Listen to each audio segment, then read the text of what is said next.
Be with us and guide us. Be in our midst. We can do nothing without you, Lord. I also ask you, Father, to bless and anoint every single word that will come out from my lips, and let it be a blessing to each and every one of us. Lord, give us all wisdom to comprehend and understand your holy word. Open, Lord, our spiritual eyes to see and our ear to hear. Make us all, give us all a recipient heart and obey your word hanggang sa iyong pagbabalik. This is we pray in your holy and mighty name, our Lord Jesus Christ. And through the prayer of our beloved pastor, we bind and rebuke all power of darkness, doubts, unbeliefs, hindrances, distractions, cast out in Jesus' name. Amen, amen. Hallelujah. Praise the Lord. Purihin po ang ating pong pinakamamahal na Panginoong Kristo. Hallelujah. Praise the Lord. And now let's come to before our Bible study. I just want to give the highest praise, the highest worship, the highest honor, and everlasting thanksgiving to our Lord of Lords, King of Kings, ever dearest Jesus. Hallelujah. Praise the Lord. And I would like also to give my greetings and double respect to our beloved pastor, evangelist, Valdis Adameda, to his beloved children, beloved great grandchildren, to his beloved in-laws. And I would like also to cherish and treasure the loving memories of our beloved Assistant Pastor Lina C. Almeda. And to all of you, beloved brethren, a pleasant good afternoon. And may the blessings of our Lord Jesus Christ come upon your lives in material, physical, and most importantly, spiritual blessing. And to all our birthday celebrants for the month of September, God bless you all po with long life, good health, and of course, spiritual blessing. At sa ating po mga Facebook live viewers, God bless you all din po for being with us, glorifying, honoring, worshiping, and praising our Lord Jesus Christ through viewing our Facebook live. Hallelujah. Praise the Lord. Purihin po ang ating mahal na Panginoon. And now, let's come to our Bible study, and our topic for today is divine discipline. Banal na disiplina o paghubog. Hallelujah. Praise the Lord. And beloved preacher, let us read first our first verse, our first Word of God, Hebrews chapter 12, verses 1 to 14. Hallelujah. Praise the Lord. 14. Hebrews 12, chapter 12, verse 1 to 14. Yes. Wherefore, seeing we also are compassed about with so great a cloud of witness, let us lay aside every weight and the sin which doth so easily beset us, and let us run with patience the race that is set before us, looking unto Jesus, the author and the finisher of our faith, for who for the joy that was set before him endured the cross, despising the shame, and is set down at the right hand of the throne of God. For consider him that endured such contradiction of sinners against himself, lest ye be wearied and faint in your minds.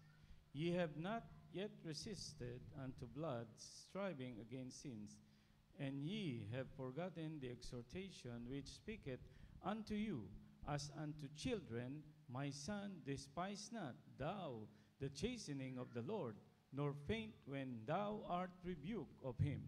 For whom the Lord loveth, he chasteneth and scourgeth every son whom he receiveth. If you endure chastening, God dealeth with you as with sons. For what son is him whom the Father chasteneth not? But if ye be without chastisement, whereof all are partakers, then are ye bastards and not sons. Furthermore, we have had fathers of our flesh which corrected us, and we gave them reverence. Shall we not much rather be in subjection unto Father of spirits and live? For they verily for a few days chastened us after their own pleasure, but he for our profits, that we might be partakers of his holiness.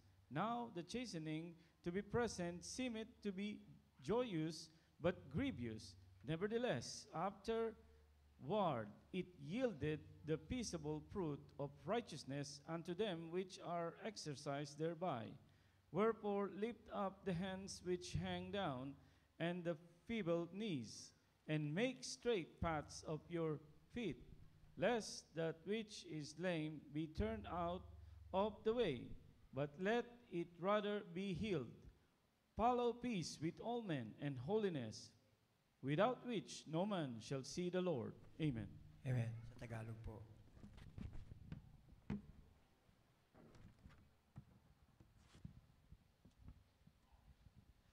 Ang sulat sa mga Hebreo talatang 12, versikulo 1 hanggang 14. 1. Kaya't yamang nakopkop tayo ng makapal na bilang ng mga saksi. Itabi naman walang liwag ang bawat pasan at ang pagkakasalang pumipigil sa atin at ating takbuhing may pagtitiis ang takbuhing inilagay sa harapan natin. Diyos. 2. Masdan natin si Jesus na gumawa at sumakdal ng ating pananampalataya na siya ay dahil sa kagalakang inilagay sa harapan niya ay nagtiis ng cross na ni walang bahala ang kahiyaan at umupo sa kanan at tuklukan ng Diyos. 3. Sapagkat dilidilihin ninyo yaong nagtiis ng gayong pagsalangsang ng mga makasalanan laban sa kanyang sarili upang kayo'y huwag magsihina na manglupaypay sa inyong mga kaluluwa. 4. Hindi pa kayo nakikipaglaban hanggang sa mabubuo ang dugo, nakikipag-away laban sa kasalanan. 5. At inyong nilimot ang inaaral na ipinakikipagtalo sa inyo tulad sa mga anak. Anak ko, huwag mong waling bahala ang parusa ng Panginoon o manglupaypay man kung ikaw ay pinagwikaan niya. 6. Sapagkat pinarusahan ng Panginoon ang kanyang iniibig at hinahampas ang bawat tinatanggap na anak. 7. Na dahil sa ito'y parusa kayo'y magtitiis, inari kayo ng Diyos na tulad sa mga anak, sapagkat alingang anak ang hindi pinarusahan ng kanyang ama. 8. Datapwat kung kayo'y hindi pinarusahan, na pawang naranasan ng lahat, kung gayo'y mga anak sa ligaw kayo at hindi tunay na anak. 9. Bukod dito tayo'y nakakaroon ng mga ama ng ating laman upang tayo'y parusahan at sila'y ating iginagalang. Hindi baga lalo tayong pasakop sa ama ng mga espiritu at tayo'y mabubuhay. 10. Sapagkat katotohanan tayo'y pinarusahan ilang araw ayon sa kanyang minamagaling. Ngunit siya'y sa kapakinabangan natin upang tayo'y makabahagi ng kanyang kabanalan. Amen. 11. Lahat ng parusa sa ngayon ay tila man hindi ikinaliligaya kundi ikinalulungkot. Gayon may pagkakatapos ay magbubunga ng bunga ng kapayapaan ng katuwiran sa mga nagsipagsanay sa pamagitan nito. 12. Kaya't itaas ninyo ang mga kamay na nakababa, ang mga tuhod ng nanginginig. 13. At magsigawa kayo ng tulad ng landas na inyong mga paa upang huwag maligaw ang pilay, kundi bagkus gumaling. 14. Sundin ninyo ang kapayapaan sa lahat ng mga tao at magpakabanal kayo. Magpakabanal na kung wala ito'y sino man ay di makakakita sa Panginoon. Amen.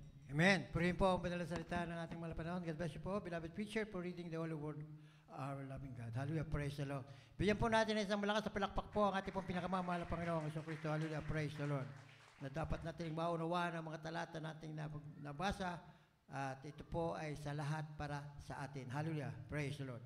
Why would a loving God or our loving Heavenly Father allow pain and hardship in the lives of His children?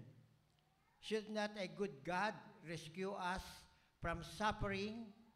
Every parent knows that withholding the pain of discipline from children is not the best thing for them. And that's also true of our relationship with our Heavenly Father. Bakit pinapayagan o pinahihintulutan ng mahal na Panginoon ang masakit o masaktan at paghihirap sa buhay ng kanyang mga anak? Hindi ba dapat iligtas tayo ng isang mabuting Diyos mula sa pagdurusa? Alam ng bawat magulang na ang pagpigil sa sakit ng disiplina mula sa mga bata ay hindi ang pinakamahusay na bagay para sa kanila.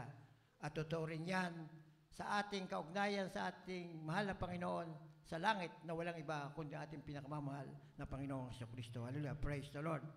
Tunay nga po na kapag po tayo ay nagkakaroon ng palaala o mga palo na nagbuhat sa ating mahal na Panginoon, tayo magpasalamat dahil tayo ay ginagabayan, pinapatupad ang gusto ay magkaroon tayo ng magandang buhay na naayon sa kanyang kalooban. God disciplines us so that we may share His holiness. Sinabi po yan sa Hebrew 12:10. Anong sabi po? Babasahin ko po muli sa inyo sa 12:10. For they verily for a few days chastened us after their own pleasure, but He for our profit, that we might be partakers of His holiness. Sapagkat totohanang tayo pinarusahan ilang araw ayon sa kanilang minagaling, ngunit siya sa kapakinabangan natin upang tayo makahabagi ng kanyang kabanalan. Hallelujah, praise the Lord. Kaya pala tayo pinaparusahan ng ating mahal na Panginoon kapag tayo nagkukulang, nagkakamali. Ito ay para sa kapakinabangan at tayo po ay masakdal sa ating pananampalataya upang ikaw ay maging lubos na banal sa harapan ng ating mahal na Panginoon. Hallelujah, praise the Lord. Dinidisiplina tayo ng Diyos upang tayo makabahagi sa kanyang kabanalan. Bagamat ang mga mananampalataya ay binanal o naging banal sa pamamagitan ng ating pinakamamahal na Panginoong Jesucristo at pinalaya mula sa kapangyarihan ng kasalanan sa pamamagitan ng kapangyarihan ng banal na Espiritu. Makikipaglaban tayo sa kasalanan at sa mga tukso ng dyablo, sa mga tuwid.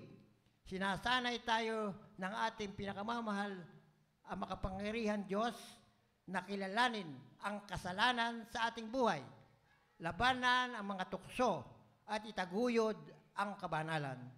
Kung wala ang kanyang mapagmahal na pagsasagitna o pumapagitna o pinapagitaan o nakikihalo, nakikialam sa ating espiritual na paglago, ang ating espiritual, kung hindi tayo pakikialaman ng ating mahal na Panginoon, kung hindi tayo papaluin o magiging kahalo ng kanyang banal na salita, ang paglago ay mapupuril o hindi lalago ang ating espiritual na buhay. Kasi kung tayo nagkukulang at nagkakamali, hindi tayo pinalalahanan, ay patuloy ang ating gagawin. At sa mga gitan to, tayo po ay hindi lalago sa ating pananampalataya. Hallelujah, praise the Lord.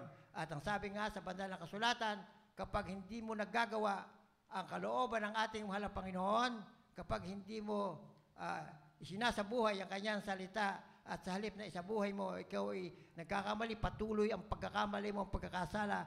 Ang sabi po sa 2 Thessalonians 1:9, we shall be punished with everlasting destructions from the presence of the Lord and from the glory of His power, na siyang tatanggap ng kaparusahan na walang hanggang kapahamakan mula sa kaharapan ng Panginoon at mula sa kaluwalhatian ng kanyang kapangyarihan. Sinabi rin po sa unang talata sa 2 Corinthians 1:8, in flaming fire, taking vengeance on them that know not God and that obey not the gospel of our Lord Jesus Christ. Na sa nagniningas na apoy na maghihiganti sa hindi nagsisikilala sa Diyos at sa kanila na hindi nagsisitalima sa ebanghelyo ng ating Panginoong Jesucristo. So, saan pupunta ang mga hindi nagtatalima o hindi na kinikilala ang ating mahal na Panginoon? Sa walang hanggang kapahamakan. Ano yung walang hanggang kapahamakan yon? Yung impyerno na tinatawag dito sa banal na kasulatan. Malayo ka sa kapangyarihan o pagmamahal ng ating Panginoong Jesucristo. Kahit na dito sa lupa, mararanasan mo ang kahirapan ng buhay. Subalit kung ikaw nasa mahal na Panginoon, kung ikaw may naghihirap, bibigyan ka ng kaginhawaan. Katulad ng patutuo ng ating kapatiran kanina sa webcast, na talagang dumasa sa mga paghihirap, subalit nung nakilala niya at ibigay niya lahat ng kanyang sarili sa ating mahal na Panginoon, doon siya pinagpala, pinanggaling ang karamdaman, mga himala na nangyari sa kanyang buhay. Ganyan ang ginagawa sa atin ng ating mahal na Panginoon. Kung tayo matigas ang ulo, kinakilala mo na ang mahal na Panginoon, naglilingkod ka na sa mahal na Panginoon, pero gumagawa ka pa rin dahil hindi ka lugod-lugod sa harapan ng ating mahal na Panginoon. Tsaka kay papaluin, tsaka kay paalalahanan, dahil mahal na mahal ka ng ating mahal na Panginoon. Subalit kung hindi ka makikinig, kung wawalaing bahala mo ang mga paalalang ito ng ating mahal na Panginoon, patuloy na lilinlangin ka ni Satanas upang lubusan ka ng mawala sa harapan ng ating mahal na Panginoon. Dahil ang banal na Espiritu na nasa atin ay kung tayo patuloy na nagkakamali o nagkakasala, ito po ay umaalis sa atin at yun, tuwan-tuwa si Satanas at tayo kayang-kaya ng linlangin, patuloy na daling ka sa walang hanggang kapahamakan. Kaya po sa mga sandali araw na ito bilang isang mananampalataya, huwag na tayo magdalawang isip. Sa buhay na natin kung ano ang sinasabi sa banal na kasulatan. Alisan na natin, hindi na tayo taga rito sa sanlibutan.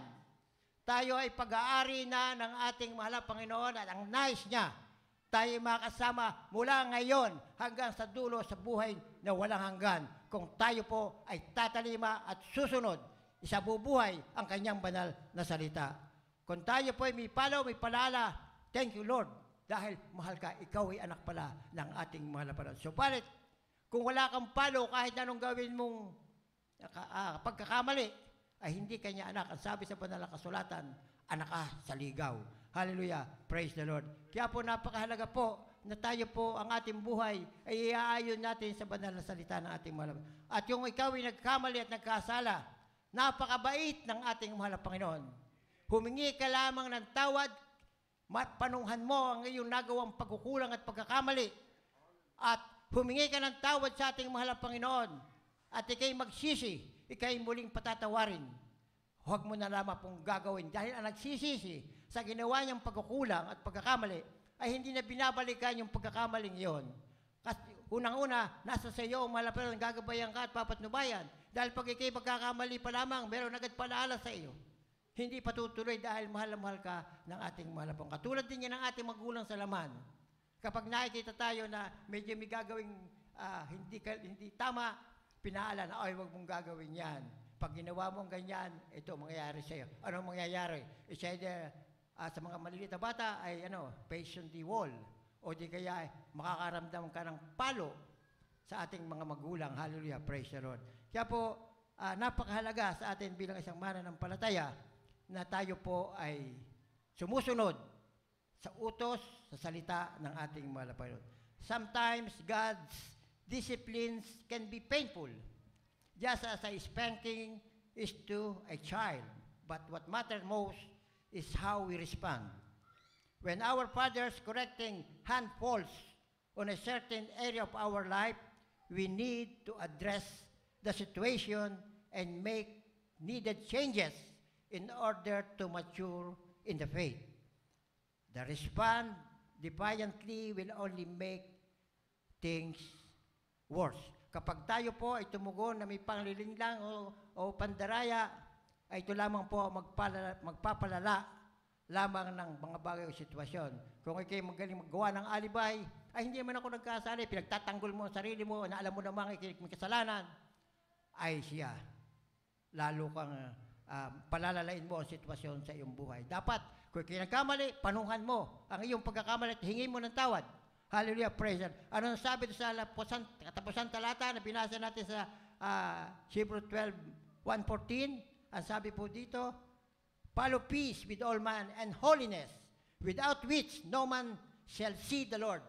Sundin ninyo ang kapayapaan sa lahat ng mga tao at ang pagpapakabanal na kung wala ito'y sino man ay di makakakita sa Panginoon. Hallelujah, praise the Lord. Napakalalim po ng mga talatang ito. Matalinghaga. Kaya po, yung sinasabing, sundin ang kapayapaan sa lahat ng mga tao. Ibig sabihin, kahit yung kaaway natin, kahit yung hindi natin kinaluguran, kahit yung ating kinainisan, tayo po ay may kapayapaan sa Kanya. Hallelujah, praise the Lord.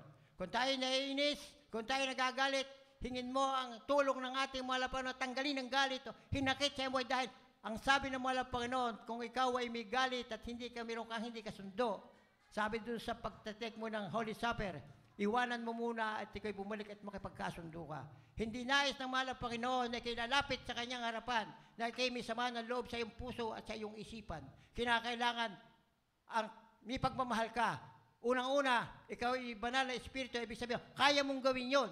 Dahil ang banal na espiritu ay nasa sa iyo. Kapag ang banal na espiritu ay nasa sa iyo, sigurado, meron kang pag-ibig at pinananahan ka ng ating mahal na Panginoon. Subalit, kung wala kang pag-ibig sa iyong puso, wala sa iyo ang ating pinakamamahal na Panginoong Jesucristo. Wala sa iyo ang banal na espiritu. Ang kinakailangan, bawat mananampalataya, ibigin natin ng ating kapwa, hindi lang ang ating mga kasama sa, dito sa church, pat lahat ng tao. Kaya nga na, yung mga taong, yung mga hindi nakakalugod sa ating paningin o nakakainis sa harapan natin, hindi pa nakakakilala sa mahal na Panginoon, mahal na mahal din sila ng ating mahal na Panginoon. Dahil, kaya binuwis ng ating buhay ang kanyang mahal na Panginoon sa krus ng Kalbaryo. Dahil sa ating lahat na tao, wala siyang pinipili, wala siyang sinisino, lahat tayo mahal na Panginoon. Ang kinakailangan lang natin gawin ay tayo magbalik loob sa ating mahal na Panginoon kay makasalanan at tanggapin mo siya bilang Diyos sa sariling tagapagligtas.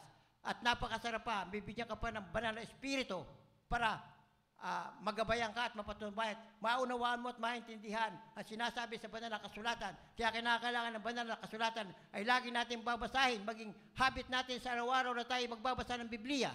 Dahil kung hindi natin babasahin ng Biblia, paano natin malalaman ng mali? Paano natin malalaman ng tama? Paano natin magagawa ang tama at huwag gagawin ng mali kung hindi mo alam ang kautusan ng ating mahal na Panginoon? Hallelujah! Praise the Lord!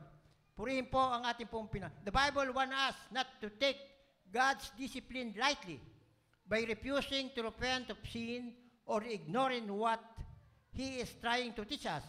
But we are also told not to be disheartened by it. The fact that we are being disciplined should encourage us because it proves that we are God's beloved children. Without His correction, we would tolerate sin in our life and never experience the freedom of walking in obedience. Hallelujah! Praise the Lord! Binabalaan tayo ng mahal na Panginoon sa pamamagitan ng kanyang banal na kasulatan na huwag baliwalain ang disiplina ng Diyos sa pamamagitan ng pagtanggi na magsisi sa kasalanan o hindi papansinin ang sinusubukang niyang ituro sa atin ng mahal na Panginoon sa pamamagitan ng kanyang banal na salita. Ngunit sinasabi rin sa atin na huwag panghinaan ng loob dahil siya laging kasama natin.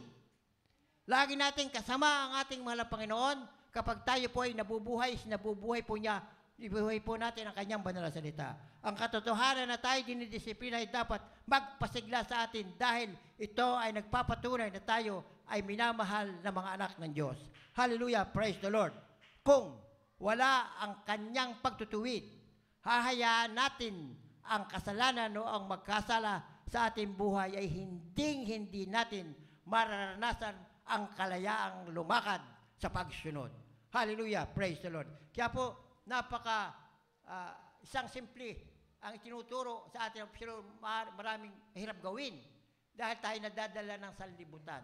Sabi nga po, ang ating katawan ay may dalawang humahatak. Humahatak ng sanlibutan at humahatak ng makadiyos.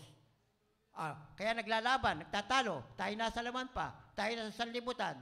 Karaniwan, nagagawa natin ang ginagawa ng sanlibutan na hindi naman nais ng banal na Panginoon. Ang dapat ang gawin natin ay kung ano ang nais na at yan ay matutunghayan natin sa banal na kasulatan. Kaya po napakahalaga po ang magbasa ng ating banal na kasulatan.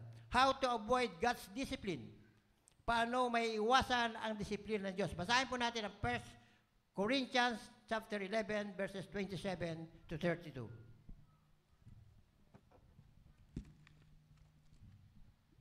Book of 1 Corinthians chapter 11, 27 to 32. Wherefore, whosoever shall eat this bread and drink this cup of the Lord unworthily shall be guilty of the body and of the blood of the Lord. But let a man examine himself, so let him eat of that bread and drink of that cup. For he that eateth and drinketh unworthily eateth and drinketh damnation to himself, not discerning the Lord's body. For this cause many are weak and sickly among you, and many sleep. For if we would judge ourselves, we should not be judged. But when we are judged, we are chastened of the Lord, that we should not be condemned with the world. Amen. Amen.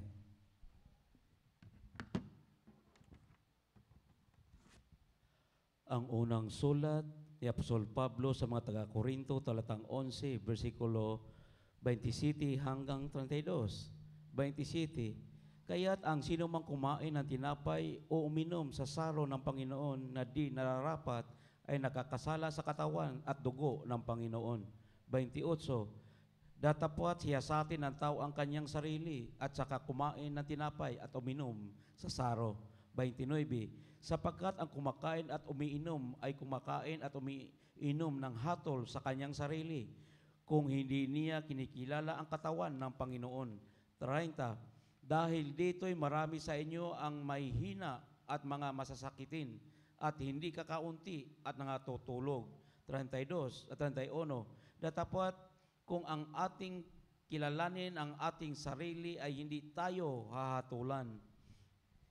32. Datapwat kung tayo'y hinahatulan ay pinaparusahan tayo ng Panginoon upang wag tayong mahatulan na kasama ng sanlibutan. Amen. Pray po, madalas salita ng ating malapanoon. God bless you po, beloved Fisher, for reading the Holy Word. Ating palakpakan muli ang pinakamamahal na Panginoong Kristo. Hallelujah. Malakas na palakpak. Dahil ito pong mga talatang ating binasa ay very symbolic, matalinhaga. Ito ay karaniwang ginagawa at papakinggan pagkat tayo nag-Holy Supper. Pero ang katumbas nito ay kung paano mo isa sa buhay gagawin ang kalooban ng ating mahal na Panginoon. Nung sinabi niya na, kaya't ang sino mang kumain ng tinapay o uminom sa saro ng Panginoon ay di nararapat ay magkakasala sa katawan ng dugo ng Panginoon. Ano ibig sabihin nito nung sino mang kumain? Ikaw ay binigyan na ng pagkakataon ng ating mahal na Panginoon na mabuhay na kasama niya. Subalit, nagkakamali ka, hindi mo pinakikinggan, hindi mo sinasabuhay ang kanyang banal na salita. Ibig sabihin, after nang ikay kumain, hindi ka naging karapat-dapat sa kanyang harapan. Kinakailangan tayo magkarapat-dapat upang patuloy na yung dugo ng ating mahal na Panginoon ay mapasa atin, siya ay tuluyang sumama sa atin. Haliba. At yun nga po, siya sa atin ng taong kanyang sarili at saka kumain na. Yun siya sa atin, magsisi ka. Ibigay mo kung saan ka, anong weakness mo. Sabihin mo, paliwanag mo sa Panginoon, tulungan mo po ako. Huwag magkasala sa iyo. Gabayan mo po ako sa tuwi-tuwi na bago ka kumain at uminom ng saro ng tinapay. Anong ibig sabihin kumain at uminom ng saro? Saka ka humingi ng mga para sa iyo mo. At kahit hindi mo nahingin kung anong mga klaseng pagpapala ang nais mo, gawin mo lamang ang kalooban ng ating mahal na Panginoon. Ipagkakalob, sabi nga, kapag napaluguran natin ang ating mahal na Panginoon, paano natin mapapaluguran ang ating mahal? Sa pamamagitan ng pagsunod, pagsasabuhay ng kanyang banal na salita. At ang sabi, nais pa lamang na yung puso ay pagkakalob na sa'yo. Bakit kinakailangan pang humingi? Ang sekreto, pag tayo araw-araw, oras-oras, nagkukulang, nagkakamali, hingi tayo ng tawad. Lagi kang magpupuri sa ating mahal na Panginoon. Tayo ay, yun nga, sa Kanya na, kaya wala tayong gagawin, kundi lagi natin siyang papupurihan. Luluwalatiin natin, dadakilain natin, sasambay natin siya sa Espiritu at katotohanan. Hallelujah, praise the Lord. At sinabi, sapagkat ang kumakain at tumiinom ng hatol sa kanyang sarili, kung hindi niya kinikilala ang katawan ni Kristo. So, tayo po ay sasabi na tayo ay Kristiyano, pero hindi na naman ginagawa ang kalooban ng ating mahal na Panginoon, hindi mo kinikilala ang katawan ng ating mahal na Panginoon. Anong katawan? Yung kanyang banal na salita, yung kanyang mga utos, dapat kilalanin natin yan sa buhay. Anong sabi sa katapos-tapos? Dapat kung tayo hinahatulan at pinarurusahan tayo ng Panginoon upang huwag tayong mahatulang kasama ng sanlibutan. Kaya tayo nakakaramdam dito ng mga palo o mga palalo o kaparusa para huwag tayong pagharap natin sa ating mahal na Panginoon, huwag tayong parusahan na katulad ng pagpaparusa sa sanlibutan. Kaya napakabait ng ating mahal at napaka pinagpala tayong lahat at dahil nakilala natin ang ating mahal na Panginoon, lahat ng pagkakataon para sa makasama mo ay ibinigay na sa atin. Wala tayong gagawin, kundi gawin lamang natin ang kautusan ng ating lahat, oportunidad ibinigay sa atin. Tayo nagkukulang dahil tayo nasa laman. Pero wala kang gagawin, humingi ka ng tawad. Pag hingi mo ng tawad, magsisi ka. At yung huwag mo na uling-muling gagawin. Pag ginawa mo yan, ay para ka lamang baboy na pumunta sa putik pagkatapos siyang maligo. Hallelujah, praise the Lord. Kaya po, yan po ang nais ng ating mahal na Panginoon. Hindi niya hangad na ang mga nakakilala, nakatanggap na sa Kanya ay Kanyang hatulan ng muli na sa buhay ng walang hanggang kapahamakan. Dahil kung kahit tayo Kristiyano na at patuloy tayong gumagawa ng hindi nakakalugod sa ating maharap na Panginoon, ay kaawa-awa ka at kahabag-habag. Inimbitahan ka na ng ating mahal na Panginoon, ipinakinat sa iyo ang masasarap na buhay, ang mabuting buhay, subalit hindi mo sinunod. Katulad din ni Eva at ni Adan. Ganong kasarap na nasa paraiso ka. Hindi mo kinakailangan ng bahay dahil controlled ang temperature. Hindi mo kinakailangan maghanap buhay. Pipitas ka lamang ng mga prutas, kakain ka. Hindi ka magkakasakit. At ibig sabihin, lahat ng comfort ng tao ay nasa iyo. Subalit nung siya'y magkasala, nang hindi niya sinunod ang isang utos ng ating mahal na Panginoon, nagkasala siya at siya'y pinalabas sa paraiso at ang sabi, may sumpa, nagmula sa araw na ito, ikaw ay mabubuhay sa pamamagitan ng iyong pagpapawis. Ibig sabihin, maghihirap ka. You are not provided ng ating mahal na Panginoon. Ikaw ang maghahanap buhay, ikaw ang gagawa ng paraan para kayo mabuhay.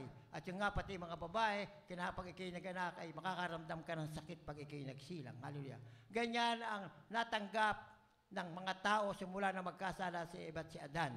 Na wala namang hinangad ng ating mahal na Panginoon kundi bigyan ng mahabang buhay. Katulad din natin ngayon. Walang hinangad na makilala natin at nagpakilala sa atin ng mahal na Panginoon kundi sa ating mga kasama ay balik muli tayo sa kanyang kaharian. Subalit binigyan ka na ng pagkakataon ng ating mahal na Panginoon na ipamuhay mo ang kanyang banal na salita. Hindi mo ginagawa ng lubusan. Pinipili ka lamang na dapat mong gawin. Kinakain lahat mula sa umpisa hanggang sa matapos kung ano nasa banal. Susundin mo yan para makasigurado ka ng buhay na walagan. At kung aabutin tayo ng paghuhukom o pagbabalik o rapture, sigurado kasama tayo sa kanyang mga binanal. Paano kung nakilala mo na mahal na Panginoon, hindi mo namang ginagawa, ay makakasama ka kaya? Kaya may sasabi, may maiiwan. Kahabag-habag ang maiiwan. Purihin po ang ating pong pinakamamahal na Panginoong Jesucristo. For the good that I want, I do not do, but I practice the very evil that I do not want. Can we relate to this statement? Sinabi po yan sa Romans 7:19. For the good that I would do not, but the evil which I would not, that I do. Sapagkat ang mabuti na aking ibig ay hindi ko ginagawa, ngunit ang masama na hindi ko ibig ay siya kong ginagawa. Tunay nga po yan. Kapag hindi ka nagpupuri, kapag hindi mo nagagawa, ang ugnayan mo sa mahal na Panginoon ay may puwang, hindi ka madikit na madikit sa ating mahal na Panginoon, mangyayari siya dahil kayo nasa laman. So, balit kung ang ugnayan mo sa mahal na Panginoon, sanggan dikit nga ikayo, hindi mangyayari siya dahil siya lagi mong susundin. Hallelujah, praise Lord. Although since power has been broken in the Christian's life, it can still exert influence. That's why the Bible tells us not to let sin reign in our bodies. Otherwise, it could lead away from the Lord and hinder His transformative work. Basahin po natin ang Romans 6:12-13.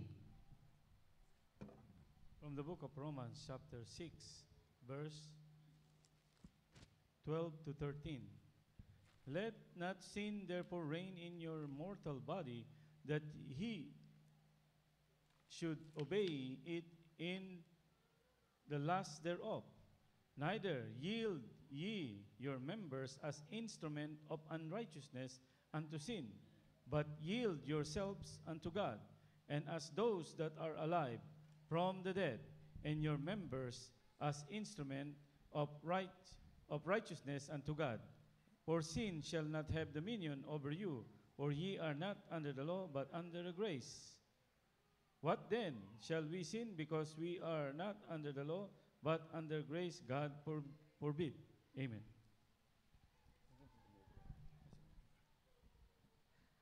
Ang sulat ni Pablo sa mga taga-Roma, talatang 6, versikulo 12 hanggang 13. 12, huwag ngang maghari ang kasalanan sa inyong katawan, may kamatayan, upang kayo magsisunod sa kanyang mga pita. 13, at huwag din naman ninyong ihandog ang inyong mga sangkap sa kasalanan na pinakasangkapan ng kalikuan, kundi ihandog ninyo ang inyong sarili sa Diyos, na tulad sa nangabuhay sa mga patay, at ang inyong mga sangkap na pinakasangkapan ng katuwiran sa Diyos. Amen. Purihin po ang banal na salita. Ang ating mahal na Panginoon. Muli po natin palakpakan po ang ating pong pinakamamahal na Panginoong Jesucristo sa mga paalalang ito pinagkakalob sa atin sa mga oras sandaling ito. Hallelujah. Buksan po natin ang ating mga puso at isipan upang huwag po tayong magkamali o makaranas ng kapahamakan kapag ikaw ay gumagawa ng kasalanan at labag sa kutusan ng ating mahal na Panginoon. Parang sa mabuti na gusto ko, hindi ko ginagawa, ngunit ginagawa ko ang mismong kasamaan na hindi ko gusto. May ugday ba natin ang pahayag nito mula sa banal na kasulatan? Bagamat nasira ang kapangyarihan ng kasalanan sa buhay ng Kristiyano, maaari itong nagkakaroon pa rin ng impluensya, kaya't sinasabi sa atin ng banal na kasulatan na huwag hayaang maghari ang kasalanan sa ating mga katawan. Kung hindi, ito ay maaaring mag-akay sa atin palayo sa mahal na Panginoon at makahahadlang sa kanyang pagbabagong gagawin sa atin. Hallelujah, praise the Lord. Kapag naghahari sa atin ang kasalanan, kapag naghahari sa atin ang pita ng laman, kapag naghahari sa atin ang sanlibutan, ay mapapalayo tayo sa ating mahal na Panginoon at siya na maghahadlang sa atin para tayo lubusang baguhin ang ating mahal na Panginoon. Tayo ay magpabago bilang isang makasalanan papunta sa pagpapakabanal sa harapan ng ating mahal na Panginoon. I-reverse natin ang ating gagawin. Huwag na tayong pakialaman yan sa libutan. Ang pakialaman lamang natin ay kung ano ang nais ng ating kalooban ng ating mahal na Panginoon. At yun na magdadala sa atin sa lahat ng sandali at sa lahat ng oras. At hindi ka makakaranas ng mga kahirapan dito sa ibabaw ng lupa. Kung ikaw man ay nakakaranas ng mga kahirapan at kaunting mga pagsubok, yan ay pagsubok lamang. Hindi ka kailanpaman papabayaan ng ating mahal na Panginoon. Hallelujah, praise the Lord. Divine discipline is one of the means God employs to halt the progress of sinful behavior in His children. But it does not always have to come to that. The Bible suggested to examine our hearts prior to participating in Lord's Supper, that we could correct themselves before coming unto the Father's discipline. Gayon nga po, paano yung kung ating sabi ko nga, symbolic yung mga binasa nating talata. Paano ang ating gagawin para yung maging kabahagi tayo ng ating mahal na Panginoon? Yung masuri ang ating puso bago makibahagi sa puna ng ating mahal na Panginoon. Paano ka makakabaging kabahagi ng ating mahal na Panginoon kung hindi mo pagsisisihan ang iyong nagawang pagkukulang at pagkakamali? Ang nais ng ating mahal na Panginoon ay huwag kang magdusa, huwag kang maparusahan. Ang nais ng ating mahal na Panginoon, makasama ka. Ano ang gagawin mo para ikaw ay makasama ng ating mahal na Panginoon? Huwag kang gagawa ng kasalanan. Kung kinakagawa ng kasalanan, hingin mo agad ang tawad at huwag ka na uling gagawa ng pagkakasalang nagawa mo ngayon. Hallelujah, praise the Lord. Ibig sabihin na kaya kayo nagkakasala at patuloy nagsasala, hindi mahal na Panginoon na wala kang banal na Espiritu. Dahil may banal na Espiritu ay pinananahan ng pag-ibig ng ating Diyos at kung mahal na Panginoon na nananahan sa puso mo at isipan, hindi ka gagawa ng labag sa Kanya dahil ikaw ay nasa kalinga na. Ang puso mo at isipan ay pag-aari na ng Diyos. Paano ka pa makakagawa ng mali kung ang Diyos ay nananahan sa iyo? Hallelujah, praise the Lord. We can adopt the same practice of self-examination in our daily life by asking God where we might be harboring wrong attitudes or hidden sin. Then as we pray and read the scriptures, the Holy Spirit will help us see where we have gone astray. Ipakikita ng banal na kasulatan kung saan ka nakulang at sa kung nagkamali. Dahil kaya sabi ko, ang banal na kasulatan na magtuturo sa atin na gawin natin ng tama at tayo umiwas sa mali. Iwanan ang mali. If we truly desire to mature in our faith, we will honestly confront the problems areas He revealed.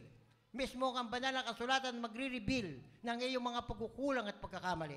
Dahil nandoon ang mga pagkukulang at pagkakamali na nagagawa ng tao sa kanyang harapan. This is done by confessing our sins and turning from them in repentance. But if we delay in this process, we are inviting His discipline. Pag hindi kaagad-agad natin isinagawa ang prosesong ito, inanyayahan natin ang kanyang disiplina. Ay di mas magiging na tayong madisiplina habang tayo natin sa ibabaw ng lupa kaysa pagharap natin sa ating mga Panginoon. Hahatulang ka. Ikaw ay binigyan ko ng pagkakataon, subalit hindi mo ginawa ang aking inuutos, hindi mo isinabuhay ang aking salita. Ikaw ay hinahatulang ko na hindi kita makakasama sa buhay na walang hanggan. Doon ka makakasama kung sino ang sinusunod mo habang itinuturo ko sa iyo ang tunay at tama dito sa banal na kasulatan. Sin is not something that we can sweep under the rug and ignore. Unless we put it to end, it will grow and poison our life. The Heavenly Father knows this, and because He loves us, He may forcefully intervene with divine discipline so we can be forgiven and restored to fellowship with Him for all eternity. Sinabi po yan sa Hebrews 12:6, ang sabi, for whom the Lord loveth, He chasteneth it, and scourgeth every son whom He received. Sapagkat pinarurusahan ng Panginoon ang kanyang iniibig o hinampas ang bawat tinatanggap na anak. Kaya pag ikaw ay napapalo, pinaalalahanan, pasalamat ka at ikaw ay pinaalalahanan ng ating mahal na Panginoon. Hallelujah, praise the Lord. Naalala ko pa noon, nung kami, dalawa kayo magkasunod na lalaki. Ako ang panganay, tapos sunod sa akin. Ay, ang pag-italaan naman namin is siguro 1 taon lang. Madali sabi, ibang gusto niya, ibang gusto ko. So, wala kaming ginawa araw-araw, kundi mag-away. Kaya kami napapalo ni Inay, ay dahil sa pag-aaway namin. Kayo magkapatid, huwag kayo mag-aaway. Dapat nga kayo nagmamahalan, nag-aaway pa rin. Madali sabi, pagdating ko nung katapusan namin pag-aaway, graduating ako ng high school, yung kapatid ko yung second year high school. Nagkataon na yung aming lupa ay merong doong Poso Negro na maraming tao ginagawa, maraming tao. Ay nag-away kami magkapatid. Napahiya si tatay sa mga tao. Noon lamang kami nakaras paluin ni tatay. Pero si Inay, lagi kaming pinapalo ni Inay. Ay di pinalo kami ni tatay dahil kami nag-away. Pero yung, kaya kasi sabing katapusan, dahil laging pinagpapasensyahan ko yan kapatid. Sabi ni Inay, pagpasensyahan mo yan, alam mo mga hindi maganda ugali niyan eh. Ay di, pagamat, siyempre, bata ako, hindi ako lumalaban. Ay nung palibasan, nung kay 4th year na, ang kapatid ko, ay ako'y tinuturuan ng barkada ko ng, tawag dito, self-defense. Abay din sa kapatid ko nagamit. Ay di nakita kong umiyak. Nung makita kong umiyak, nakita ni tatay, pinalo kami nung kang lubid sa maraming tao. Yun ang katapusan naming pag-aaway ng mga kapatid. At hanggang sa oras ito, kailan pa man, hindi na kami nag-aaway. Kung hindi kami pinalo ng tatay sa harapan ng maraming tao, hindi namin matututunan yon.